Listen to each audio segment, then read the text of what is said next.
नमस्कार, जय भीम. दैनिक बहुजन स्वरूपच्या यूट्यूब चॅनलमध्ये सर्वांचं स्वागत. आज सुप्रीम कोर्टाने ज्या पद्धतीचे निकाल दिले, ज्या पद्धतीचा निकाल दिला, पिटिशन अशी होती की 2004 साली स्टेट म्हणजे कुठलीही स्टेट असो, मग ती बँक असो, हे असो की कुठली इवन स्टेट गव्हर्नमेंट असो, यांना शेड्यूल कास्ट शेड्यूल ट्राईब्समध्ये वर्गीकरण करता येते किंवा नाही, याच्यावरती 2004चा सुप्रीम कोर्टाचा निकाल आहे. 5 बेंचच्या खंडपीठाचा आहे तो 5. आणि त्यांनी सांगितलं की वर्गीकरण करता येणार नाही, कारण हा समूह एक सर्व जातींना त्यांना आपण एकत्रित केलेला आहे. त्याच्यामुळे काही जाती जर त्याच्यात राहून गेल्या असतील किंवा काही तर ती त्यांची जबाबदारी अशा पद्धतीचा तो निकाल होता. त्याच्यावरती 28-30 काहीतरी पिटिशन्स वेगळ्या फाईल झाल्या अपीलमध्ये. त्यांनी सांगितलं की ह्या लार्जर बेंचला रेफर करा. त्याच्यामुळे 7 बेंचचं कॉन्स्टिट्यूट झाली. आणि त्याच्यानंतर स्टेटच्या समोर एकच प्रश्न होता की SC/STच्या बाबतीत ध्रुवीकरण किंवा त्याचं क्लासिफिकेशन करता येईल काय, हा एक प्रश्न होता. आणि त्याच्यावरती त्यांनी केलं की करता येईल, कारण प्रवाहामध्ये काही जाती जर राहून गेल्या असतील आणि त्याची उन्नती जर झाली नसेल तर अशा ठिकाणी रिझर्वेशनचा फायदा हा मात्र काही लोकांनाच होईल, असा तो तर्क आहे. आणि तर्क घेऊन त्याच्यावरती हे झालं. त्याच्यामुळे आंबेडकरी समाज मोठ्या प्रमाणामध्ये रस्त्यावरती आला, अनेक ठिकाणी टोल करायला लागला किंवा असं झालं यांना समजत नाही किंवा अशा अनेक ज्या इरिलेव्हंट बोलण्यासारख्या अनेक बाबी समोर आल्या आहेत. इश्यू फक्त तेवढाच होता की क्लासिफिकेशन करता येईल किंवा नाही. यानंतर आंबेडकरी समाजाने सांगायचं की क्लासिफिकेशन जर झालं तर त्याच्यामध्ये जातीमध्ये काय होईल, बुद्धांचं कसं काय हे होईल, बुद्धांचं नुकसान कसं होईल किंवा आंबेडकरी समाजाचं नुकसान कसं होईल, याच्यावरती चर्चा व्हायला पाहिजे. परंतु त्यांनी एकदम पर्सनल लेवलला घेऊन मग तो कोणी टाकली पिटिशन आणि तो RSSचा होता की ह्या सर्व गोष्टी त्याच्यामध्ये आल्या. पुन्हा एक अशी बातमी आलेली आहे, काही लोकांचे कॉमेंट्स की भूषण गवई यांनी याच्यामध्ये पडायला नको होतं. आता असं आहे, सुप्रीम कोर्टाने कोणाला पडायला पाहिजे कोण नाही, आणि आपण कोणाचे काय, आपण त्याच्यापेक्षा हुशार आहोत का. मला अत्यंत खेद वाटायला लागले आहे की मी याच्यासाठी बोलू शकतो की मी एक वकील आहे. त्याच्यामुळे मला एक वकिलीच्या भाषेतनं किंवा इश्यू काय आहे, इश्यू समजून न घेता इश्यू सोडून लोक बोलतात. दीक्षाभूमीच्या बाबतीत असंच झालं. मी सर्वांना सांगत होतो की तुम्ही कायदा हातात घेऊ नका. आज अनेक लोकांच्या विरोधामध्ये ते केसेस आहे. आणि आज जी अवस्था तिथली झालेली आहे त्याच्यामध्ये जे भरलेलं आहे, त्याच्यामुळे त्या स्तूपाला मोठं नुकसान होण्याची शक्यता. आता हे जे लोक बोंबा मारत होते रस्त्यावरती ते कुठे गायब झाले काही कळत नाही. अशामुळे आंबेडकरी समाजाने एकदम कुठेतरी याच्यावरती निष्कर्षात येणं हे अत्यंत चुकीचं आहे आणि असं होऊ नये. तर अशा ठिकाणी मी तुम्हाला एकच सांगतो की हे दोन्ही व्हिडिओ तुम्हाला त्याच्यामध्ये निश्चितच मार्गदर्शन करणारे आहेत. एक व्हिडिओ तर असा आहे की त्यांनी जनरलचं क्लासिफिकेशन का करत नाही. अरे जनरलचा इश्यूच तिथे नव्हता, आणि ज्यावेळेस जनरलचा इश्यू नव्हता तर मग त्याच्यामुळे जनरलचा इश्यू जर असेल तर तुम्ही पिटिशन टाकावं. आणि जनरलचा इश्यू कसा काय राहील, समजा ब्राह्मणांचं संख्या 3% कोटेशन पूर्ण फुल झालेलं आहे, तर मग ते काय परीक्षात बसू शकणार नाही का. म्हणजे काहीतरी बोलायचं म्हणून बोलतात आणि स्वतःला मोठं हे करण्याचा एक प्रयत्न करतात. हे अत्यंत चुकीचं आहे. आंबेडकरी समाजाने संयमतेने वागावं, विषयावरती बोलावं, जेणेकरून लोकांनाही त्याचा आनंद झाला पाहिजे आणि उगीचच त्याच्यातनं काहीतरी लिडरशिप आपण घ्यावी अशा हेतूने कोणतंही काम करू नये, एवढंच मला वाटतं. हे दोन्ही व्हिडिओ तुम्हाला अत्यंत महत्त्वाचे आहेत, बघूया आपण त्याच्यात. देखिए, supreme court is not law making agency at all. Supreme court कोई कानून नहीं बना सकता, परंतु सुप्रीम कोर्ट ने जितने भी कानून बनाए हैं वो आरक्षण के विरोध में बनाए हैं. सुप्रीम कोर्ट का जो आरक्षण विरोधी चेहरा है वो तो कानून बन जाता है. Supreme court is not law making agency in India. Law making agency is the parliament of India. Only parliament will make laws. अरे तो जो जनरल कैटेगरी का कैटेगराइजेशन क्यों नहीं करते आप? जो 50% आप लेके बैठे हो उसमें आप बताइए कि ब्राह्मण को इतने % मिलेंगे, क्षत्रियों को इतने % मिलेंगे, वैश्यों को इतने % मिलेंगे, शूद्रों को इतने % मिलेंगे, अल्पसंख्यकों को इतना % मिलेंगे. क्या ये भारत इन सुप्रीम कोर्ट के सिर्फ 7 जजों का है? तो सुप्रीम कोर्ट चाहता है कि किसी भी प्रकार से यह व्यवस्था टूट जाए, और जिस व्यवस्था को ये कहते हैं अंग्रेजों की फूट डालो शासन करो, उसका जो है वर्तमान में स्वरूप जो है ये जजमेंट है. ये जो डिसीजन है ये जुडिशियल नहीं है, ये डिसीजन जो है पॉलिटिकल है. अब आप ये कहें कि नहीं ये तो सुप्रीम कोर्ट ने दिया है, अरे जब सुप्रीम कोर्ट ने दिया है तो ऐसी क्या मजबूरी थी कि चुनाव से पहले आपने इसमें आर्गुमेंट जो है वो कंक्लूड कर ली थी, और चुनाव के बाद में जब अनुसूचित जाति के बहुत प्रमुख पार्टियां हार गई उसके बाद आप इस डिसीजन को ले आते हैं। और दूसरी बात, अगर ये राजनीतिक नहीं है तो क्या कारण है इतने दिन तक आपने रोकने रखा? मैं आपके चैनल के माध्यम से एक बात बता देना चाहता हूं, ये जो सुप्रीम कोर्ट है ये सिर्फ आज संविधान के साथ छलावा कर रहा है। जिन लोगों को ये लगता है कि जो सीजीआई है वो भगवान है, तो मैं खुल के करूंगा तेरे जुल्म की मुखाफलत। तू वक्त का तख्ता नशिया, कोई खुदा नहीं। सुप्रीम कोर्ट का जज जो है भारत में सुप्रीम नहीं है। सुप्रीम है तो संविधान, सुप्रीम है तो पार्लियामेंट, और सुप्रीम है तो हमारे वो नुमाइंदे जो आज पार्लियामेंट में बैठे हैं। क्या सुप्रीम कोर्ट में जो हमारे 131 सांसद हैं, ये बात सही है कि वो खुलकर नहीं बोलते, परंतु यह बात भी सही है चाहे नॉमिनल रिप्रेजेंटेशन हो, कम से कम नॉमिनल रिप्रेजेंटेशन तो है। आप कैसे ये मान सकते हैं कि वो राजनीति से ग्रसित नहीं होंगे? आप ये कैसे मान सकते हैं कि वो निष्पक्ष होकर अपना वर्डिक्ट देंगे? आप कैसे पूरे भारत के अंदर रहने वाले अनुसूचित जाति जनजाति का निर्धारण कर सकते हो? आप ये देखिए कि जिस 341 342 के अंदर पार्लियामेंट एक उंगली नहीं लगा सकती, उसके अंदर इन्होंने जो ताकत है वो राज्य सरकारों को दे दी। राज्य सरकारें कौन है जो सेंटर के अंदर में काम करेंगी? जब सेंटर के पास पावर नहीं है और आप राज्य को सौंप रहे हैं, क्या आप ये जानते हैं कि इसका परिणाम क्या होगा? आप ये कहते हैं कि आपको शेड्यूल कास्ट के अंदर भी कैटेगराइजेशन चाहिए। अरे तो जो जनरल कैटेगरी का कैटेगराइजेशन क्यों नहीं करते आप? जो 50% आप लेके बैठे हो उसमें आप बताइए कि ब्राह्मण को इतने % मिलेंगे, क्षत्रियों को इतने % मिलेंगे, वैश्यों को इतने % मिलेंगे, शूद्रों को इतने % मिलेंगे। दिल्ली की सत्ता को डरा रही है। तो आइए एक एक करके इन परिस्थिति को खोले। राहुल गांधी ने रात 1:52 पर, वो वायनाड में है, लोगों के बीच, उनके दर्द के बीच हैं, और उन्होंने अपने पुराने दर्द को उन लोगों के दर्द के साथ जोड़ने की कोशिश भी की। लेकिन कल का एक दिन का कार्यक्रम था जिसको 2 दिनों तक टाला गया, यानी आज भी वो वायनाड में है। लेकिन ट्वीट से बात शुरू करते हैं। रात 1:52 पर वो ट्वीट करते हैं कि apparently 2 in 1 didn't like my चक्रव्यूह स्पीच। 2 में से कोई एक है जिसे मेरी स्पीच जो मैंने पार्लियामेंट में दी थी चक्रव्यूह को लेकर, वह उसे पसंद नहीं आई। अगली लाइन लिखते हैं कि ED insider tell me A red is being planned, यानी ईडी के अंदरूनी तौर पर जो लोग हैं उन्होंने जानकारी दी है कि ईडी कोई रेड करने जा रही है आपके ऊपर। उसके बाद उन्होंने लिखा वेटिंग विद ओपन आर्म, मैं अपने हाथों को फैलाकर उनको निमंत्रण दे रहा हूं। और उसके बाद at the rate of director dash dash ED, चाय और बिस्कुट तैयार है, वो मेरे साथ चाय और बिस्कुट लें। सामान्य तौर पर आप कह सकते हैं कि यह एक परसेप्शन बनाने का तरीका है, लेकिन राजनीतिक तौर पर जो भाषण पार्लियामेंट के भीतर दिया गया, खास तौर से 3 भाषण, एक भाषण को तो स्पंज कर दिया गया जब राहुल गांधी सिर्फ कांग्रेस के सांसद भर थे, जिस वक्त उन्होंने अडानी के साथ प्रधानमंत्री मोदी के रिश्तों का जिक्र किया था और सवाल किया था कि आपको बताना चाहिए आपके रिश्ते हैं क्या।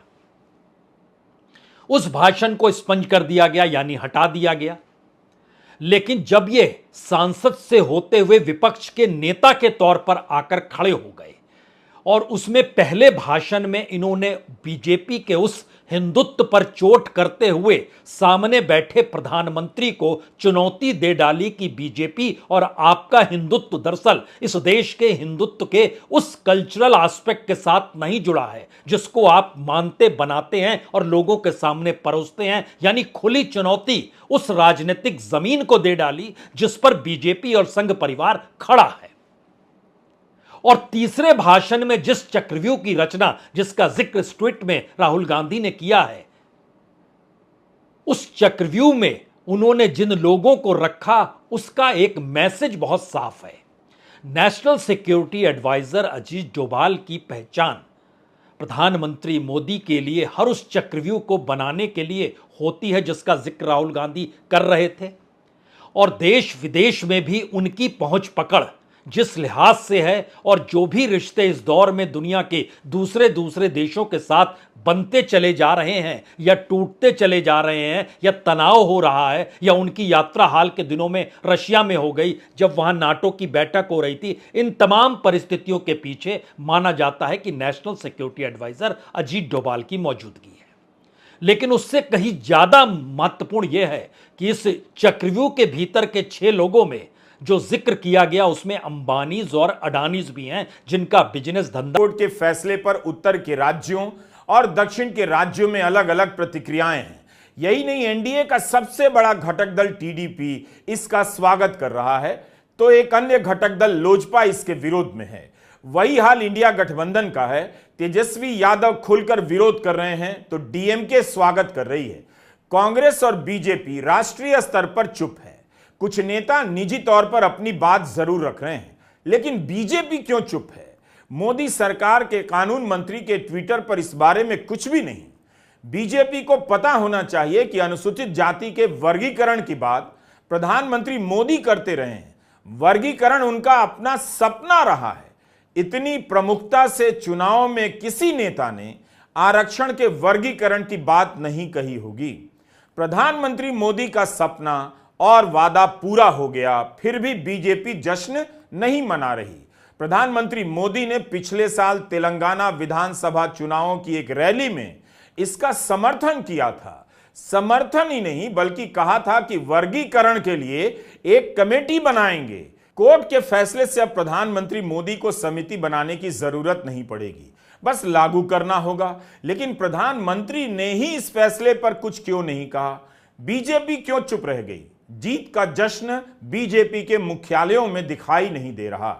पार्टी को बताने में, हिंदी प्रदेश के युवाओं को बताने में दिक्कत क्यों है कि आरक्षण का वर्गीकरण प्रधानमंत्री मोदी का सपना था जो कोर्ट ने पूरा कर दिया।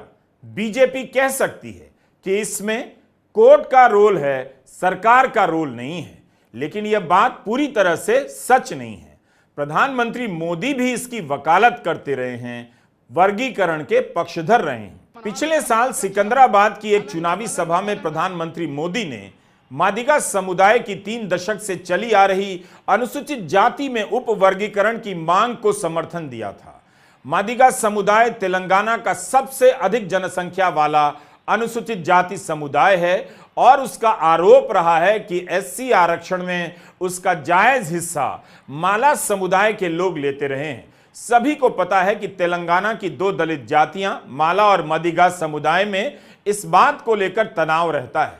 प्रधानमंत्री मोदी ने चुनावी सभा में मादिगा आरक्षण की मांग को लेकर 30 साल से संघर्ष कर रहे मांडा कृष्णा मादिगा को गले लगाया था।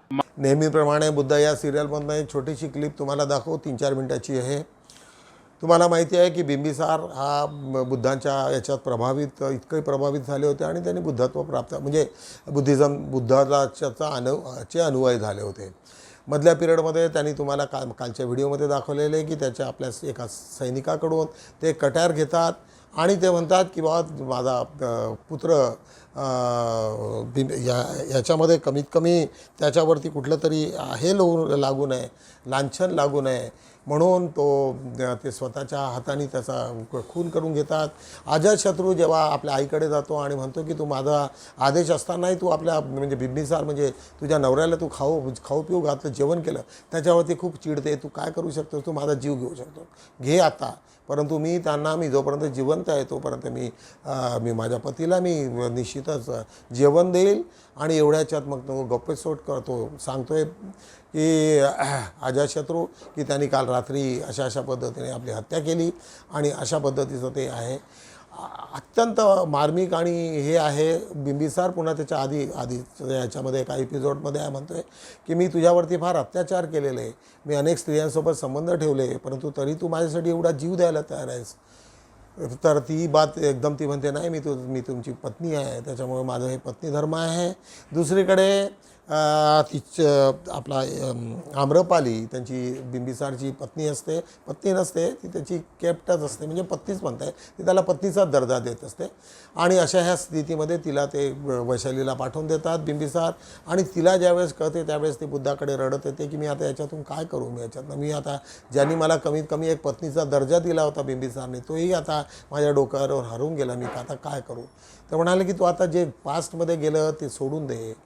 बुद्धांनी सांगितलं की बिंबिसारने आपलं आयुष्य एकदम तर चांगल्या पद्धतीने जगले आणि त्यांनी आपल्या ह्याच्याने, आणि त्यांना मृत्यूची भीती नव्हती त्यांनी सांगितलं की जे पास्टमध्ये गेलं ते झालं. आता जरी तुझं जे काही तुझा द्वेष असेल तर तो आता बंद नाहीसा कर. द्वेषाने द्वेष जात नसतो, द्वेषाचा बदला फक्त प्रेमानेच घेता येतो, असं ते त्यांचं बोलणं असते.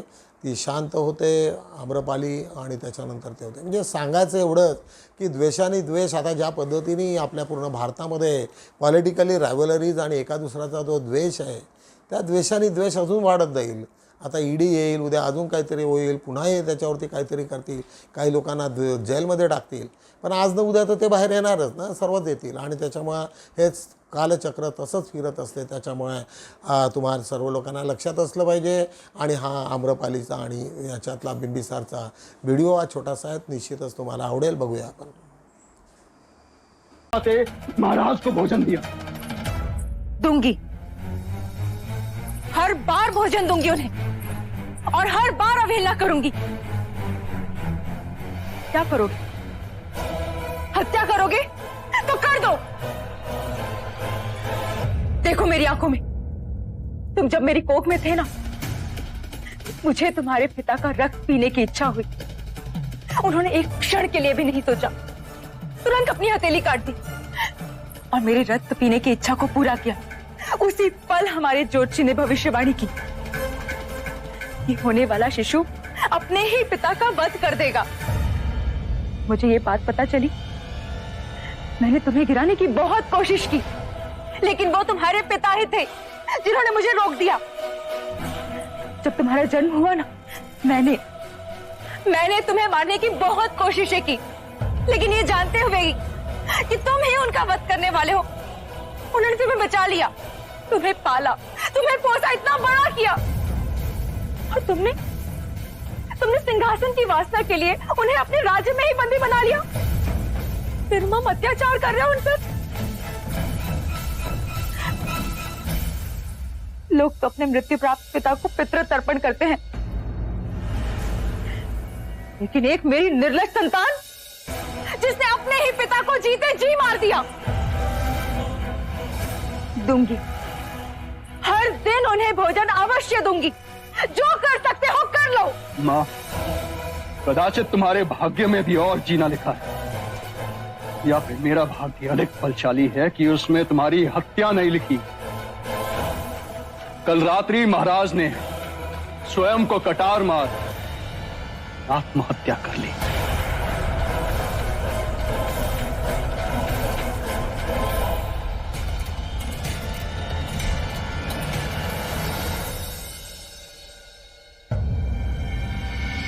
एक नगर वधू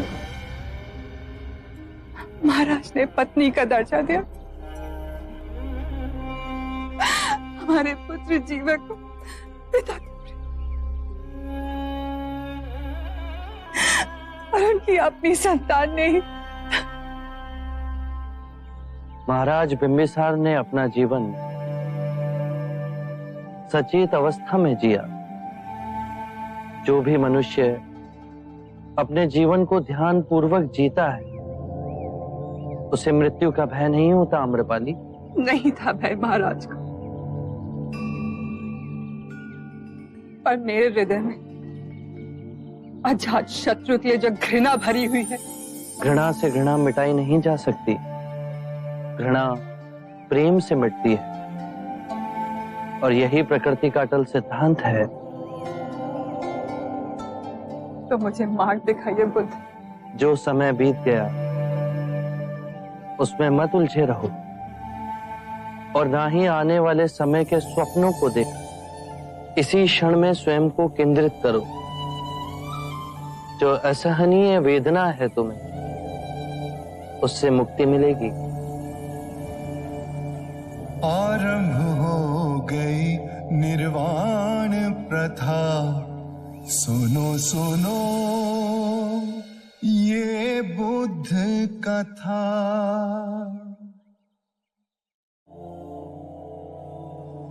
घृणा से घृणा नहीं मिटाई जा सकती, घृणा मिटती है केवल प्रेम से, और ये प्रकृति का अटल सिद्धांत है। रोजप्रमाणे दैनिक बहुजन सौरभच्या पेपरचा आपण आढावा घेऊया। आजच्या याच्यामध्ये वायनाडमधील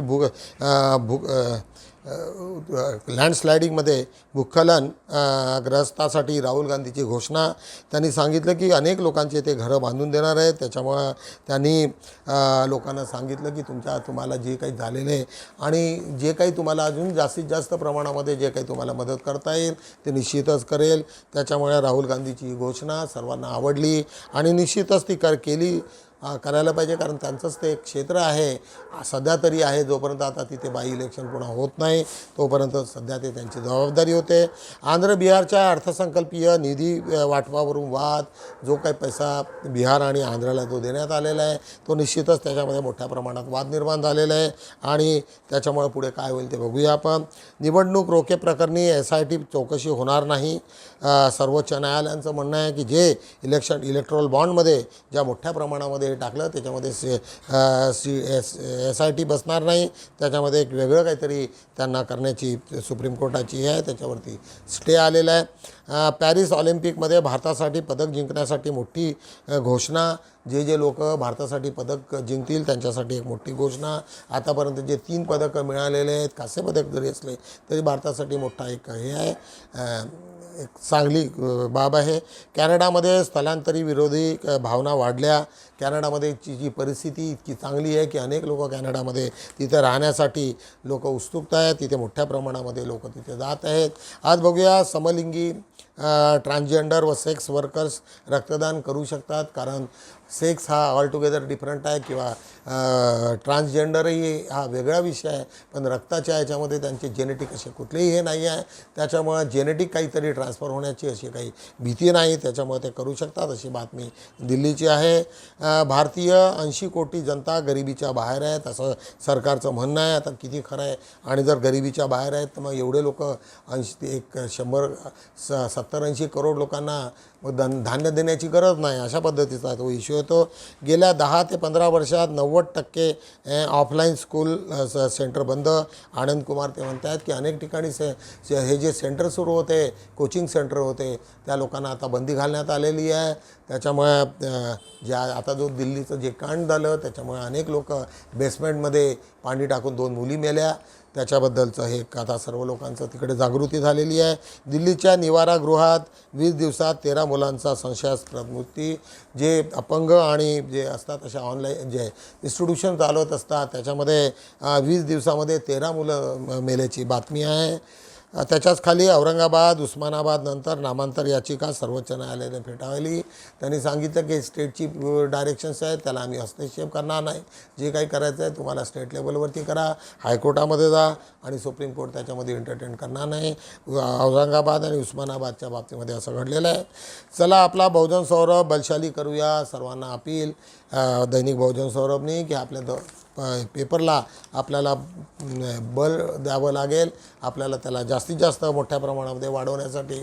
मी तुम्हाला पुन्हा सांगतो आहे की आमची इच्छा होती की कमीत कमी 4 वरून आम्ही 8 पानं तरी करू शकू, परंतु आर्थिक स्थिती आमची नाही आणि जर कोणी त्याच्यामध्ये पुन्हा पुढाकार घेतला तर आम्ही निश्चितच अजून 4 पानं वाढवू शकू।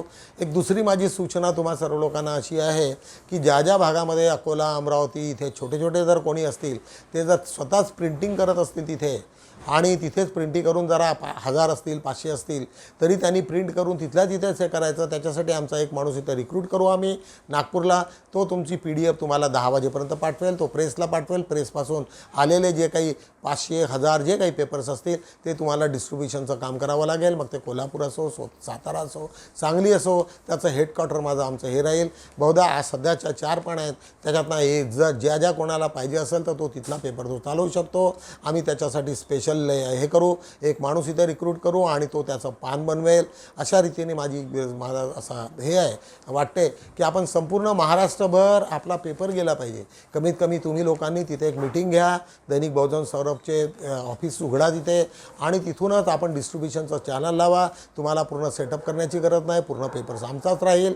फक्त तुम्हाला तुमच्या ह्याच्यातलं जो फ्रंट पेज असेल किंवा पान नंबर 4 असेल ते मात्र आम्ही तुमच्यासाठी राखीव ठेवू आणि त्याच्यामध्ये तुमचा ऑपरेटर करेल. निश्चितच तुम्हाला वाटेल तर मला तुम्ही फोन करा. संध्या राजूरकरचा नंबर तुमच्याकडे असतो आमच्या ह्याच्यामध्ये, तर त्याच्यामुळं तिला फोन करा आणि आपण त्याच्यामध्ये संपूर्ण महाराष्ट्रात या बहुजन सौरभचा वाढ कशी होईल अशा पद्धतीने आपण बघूया. त्याच्याच खाली आज आमची काही महिला अधिकाऱ्यांच्या हाती राज्याची कमाल, भारतीय प्रशासकीय सेवा आणि भारतीय वनसेवेतील महिला अधिकारी यांच्याबद्दलचा एक चांगला एक आलेला आहे. निश्चितच स्त्रियांच्या हातात जर दिला तर करप्शन मात्र कमी होईल, कारण स्त्रिया घर आणि ऑफिस त्याच्या व्यतिरिक्त दुसरीकडे जात नाही आणि त्याच्यामुळे करप्शनमध्ये त्यांचं प्रमाण नाहीच्या बरोबर आहे. तर त्याच्यामुळे निश्चितच त्याचा प्रभाव काय होतो ते बघूया आपण. नारी रोड परिसरात किचड में बैठो आंदोलन, एक मोठं नारी रोडकडे ज्या त्या रस्त्यावरती इतकं चिखल झालेलं आहे की लोकांनी किचड में बैठो आंदोलन सुरू केलेलं आहे. वरती कारागृहात जागवल्या मोहम्मद रफी यांच्या गाण्याच्या स्मृती. तुम्हा सर्व लोकांना माहिती आहे की आपल्या आधी इथे आपल्या व्हिडिओ सुरू व्हायच्या आधी आपण बुद्धगीत, भीमगीत अनिल भगत यांच्या सुरात आपण ऐकत होतो आणि तेच अनिल भगत आमच्या बहुजन सौरभच्या ऑफिसमध्ये रोज संध्याकाळी क्लासेस होतात. ज्या कोणाला इंटरेस्ट असेल तर त्या लोकांनी तिथे ऑनलाईन क्लासेस जॉईन करता येतील आणि मोठ्या प्रमाणामध्ये शास्त्रीय संगीत आणि मिक्स असतात. मिक्स संगीत तुम्हाला त्यांना ऐकता येईल. जर तुम्हाला इच्छा असेल तर अनिल भगतला निश्चितच करा, एंगेज करा आणि ऑनलाईनमध्ये जास्तीत जास्त संगीत शिकण्याचा प्रयत्न करा. रिटायर्ड लोकांसाठी संगीत हे फार मोठं विरंगुळा देणारं एक ॲक्टिव्हिटी आहे आणि त्याच्यात निश्चितच तुम्हा लोकांना त्याचा फायदा होईल. ह्याच्याच खाली बघा, धर्मांतरित अनुयायाची आदर्श बौद्ध समाज तयार करावा. रत्नघोष सोनपिंपळे यांचं बोलणं आहे की धर्मांतर झाल्याच्यानंतर एक शिस्तबद्ध एक अनुयायी असणारं बौद्ध समाज तुम्ही निर्माण केला पाहिजे. आणि आता ज्या पद्धतीने आता मध्ये दीक्षाभूमीचे जे हाल झाले तशा पद्धतीचं असंच कोणी एक्सायटेड होऊन पॉलिटिकली याच्यामध्ये मोटिवेट करून रिलिजियस याच्यामध्ये वर चर्चा करू नये अशीच फक्त माझी तुम्हाला इच्छा आहे. जोपर्यंत तो विषय पूर्णपणे तुम्ही समजून घेत नाही, समजच आणि त्याच्यानंतर नंतरच चर्चा करा, तेही चर्चा नॉर्मल पद्धतीने करा अशा पद्धतीचं माझं आव्हान आहे. साहित्यरत्न लोकशाहीर अण्णाभाऊ साठे यांच्या विविध संघटनाचे अभिवादन दिलेले आहेत. बहुजन रिपब्लिकन BREM यांच्या याच्यातून झालेलं आहे. बहुजन रिपब्लिकन एकता मंचच्या वतीनं मी अण्णाभाऊ साठे बोलतो आहे या यशस्वी प्रयोग यांच्या माध्यमातून झालेलं आहे. प्रज्ञाज्योत बुद्धविहार भीमचौक जरीपटका यांनी अभिवादन केलेलं आहे. परमपूज्य डॉक्टर बाबासाहेब आंबेडकर स्मारक समितीच्याही वतीनं झालेलं आहे. अशा रीतीने welcome democracy, welcome mother democracy या दोन्ही याच्यावरती डेमोक्रेसीचं ज्या पद्धतीने वेगवेगळ्या पद्धतीने हे चाललेलं आहे आणि लोकांनी ज्या पद्धतीने खेळखंबा लावलेला आहे हा निश्चितच चिंताजनक बाब आहे. याच्याच बाजूला आनंदासाठी एक तरी बालमित्र असावा. एक अनिरुद्ध कांबळे यांचं एक विधान अत्यंत महत्त्वाचं आहे की कोणाला तरी काहीतरी गोष्टी तुम्हाला मित्राला सांगायच्या असतात, मैत्रिणीला सांगायच्या असतात, जे तुम्ही साधारणतः आईवडिलांपासून थोडं अवॉइड करता. त्याच्यामुळे निश्चितच याला महत्त्व आहे या लेखाला.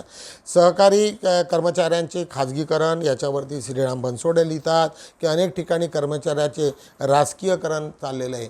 म्हणजे सर्व ज्या पद्धतीने आपल्याला वाटेल त्या पद्धतीने मोठमोठाले कॉन्ट्रॅक्ट केले जातात आणि त्यांच्या याच्यामध्ये संपूर्ण यंत्रणा दिली जाते आणि तो शासकीय याच्यात आदेश असल्यामुळे त्याला काही करता येत नाही. आधुनिक काळात मोबाईल्स तारक किंवा मारक याच्यावरती अरुण निकम यांचा हा लेख अत्यंत महत्त्वाचा आहे की ज्या पद्धतीने आज मोबाईलवरती सर्व अभ्यास करतात, सर्व करतात, पण त्याचा दुरुपयोगही तेवढाच मात्र होत असतो. पण तो दुरुपयोग कसा टाळावा याच्यासाठी अनेक घटना हे असतात, परंतु ते काही लोकांच्या कंट्रोलमध्ये नाही. त्याच्याच खाली ज्ञानेश्वर दुर्गादास रखे यांचा लेख माझ्या डोळ्याने टिपलेले युरोपमध्ये आताच ते जाऊन आले, क्रमशः सुरू आहे त्यांचा. हा भाग 2 आहे. त्यांनी वेगवेगळ्या पद्धतीचं त्यांनी वर्णन करून भारताच्या प्रत्येक गोष्टीसोबत त्यांनी आपलं कशी आपण आणि त्याच्यामधली तुलनात्मक तो एक आहे. आज पान 3वरती बघ अभिषेक बॅनर्जीचे दाखवला ओम बिर्ला यांना देव, आणि ज्या पद्धतीने अभिषेक बॅनर्जींनी पार्लिमेंटमध्ये त्या दिवशी जे धूम केली ती निश्चितच सर्व लोकांनी ॲप्रिशिएट केलं. हेमंत टाले यांचा लेख अत्यंत बोलका आहे. समाजाच्या उन्नतीसाठी गेल्या विधानसभा निवडणुकीत एकजूट दाखविण्याची गरज. यावेळेस आता विधानसभेच्या लवकरच इलेक्शन होतील, त्यामुळे निश्चितच सर्व लोक एकजुटीने जर लढले तर निश्चितच त्याचा फायदा होईल असं मत लक्ष्मण बोरकर यांनी सांगितलेलं आहे. त्याच्याच खाली कृत्रिम आर्टिफिशियल बुद्धिमत्ता आर्टिफिशियल इंटेलिजन्स, दिवसेंदिवस आर्टिफिशियल इंटेलिजन्स हे अत्यंत मोठ्या प्रमाणामध्ये त्यांनी भाग घेतला. कुठलीही गोष्ट तुम्हाला पाहिजे असेल, माहीत नसेल, पाहायची असेल तर अशा ठिकाणी तुम्ही आर्टिफिशियल इंटेलिजन्स आपल्या याच्यामध्ये लोड करा. फ्री आहे आणि त्याच्यामार्फत तुम्हाला ज्या वस्तूची गरज असेल, जी गोष्ट तुम्हाला समजत नसेल त्या सर्वांना टाईप करा तर सर्वच्या सर्व तिथं टाईप करून येते. अशा पद्धतीचा त्यांचा वापर आहे. डॉक्टर सुनील भगत हे सातत्यानं त्याच्यावरती लिहित असतात आणि आपले मतं सांगून त्याचा वापर कसा करावा याच्याबद्दलच्या कल्पना देत असतात. याच्याच खाली बुद्धाच्या नावाने ही गुरुपौर्णिमा अनिरुद्ध शेवाळे यांचा हा लेख की सनातन जे वैदिक संस्कृती आहे ही दुसरी तिसरी नसून बुद्धाच्या संस्कृतीत आहे, पण त्याचं ज्या पद्धतीने त्याचा अर्थ आणि हे त्याचं विश्लेषण करण्यात आलेले हे अत्यंत चुकीचं आहे. याच्यामुळे निश्चितच हा बुद्धाच्या नावाने गुरुपौर्णिमा होती असा त्यांचा हा लेख वाचनीय आहे, वाचला पाहिजे तुम्ही लोकांनी. सर्वसामान्याच्या कष्टाच्या पैशाची कत्तल कोण करतो आहे टॅक्सच्या अंतर्गत सौरभ कोटमकर यांचा हा लेख निश्चितच तुम्हा सर्व लोक टॅक्स पेअरला हे माहिती पाहिजे. अशा रीतीने दैनिक बहुजन सर्वोच्चा आम्ही आढावा घेतलेला आहे. तुम्हा सर्व लोकांना पुन्हा मी विनंती करेल की ज्या गोष्टी जे लोक आता ज्या प्रमाणात मोठमोठ्या मिटिंगमध्ये घेऊन जोरजोरात बोलून हे करतात त्यांच्यापासून अवॉइड करा. शक्य झालं तर टाळा आणि उगीचच चुकीच्या मार्गाला जाऊ नका. ज्या दीक्षाभूमीवर अनेक लोकांना आता ज्या केसेस लागल्या त्या केसेस कधी मिटतील माहिती नाही, त्यांचं करिअर खराब होईल. म्हणून कायदा हातात घेऊ नका. डॉक्टर बाबासाहेब आंबेडकरांनी कधी कायदा हातात घेतला नाही.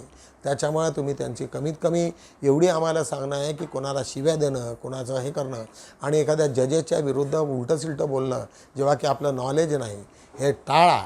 तुम्हाला जर पक्क माहिती असेल की इथे चुकलं, मतं मांडणं वेगळी गोष्ट आहे, परंतु क्रिटिसाईज घाणेरडी भाषा हे तुम्ही टाळलं पाहिजे एवढंच मला सांगतो. ज्या कोणाला आमचा व्हिडिओ आवडत असेल तर त्यांनी निश्चितच फॉरवर्ड करा. आणि माझं काम हे फक्त तेच नाही तर तुम्हा लोकांचं सांगणं आहे. ऑफकोर्स तुम्ही लोकांनी विचार करायला पाहिजे आणि तुम्ही लोकांना लाईक करा, शेअर करा आणि पुन्हा जास्तीत जास्त लोकांनी फ्री वाचावं अशी आमची भूमिका आहे. जरी आम्हाला काही दुसरं काही नसलं परंतु आमचा पेपर हा मात्र जास्तीत जास्त लोकांपर्यंत पोहोचायला पाहिजे एवढे मी बोलतो आणि थांबतो. भेटूया आपण उद्या. जय भीम.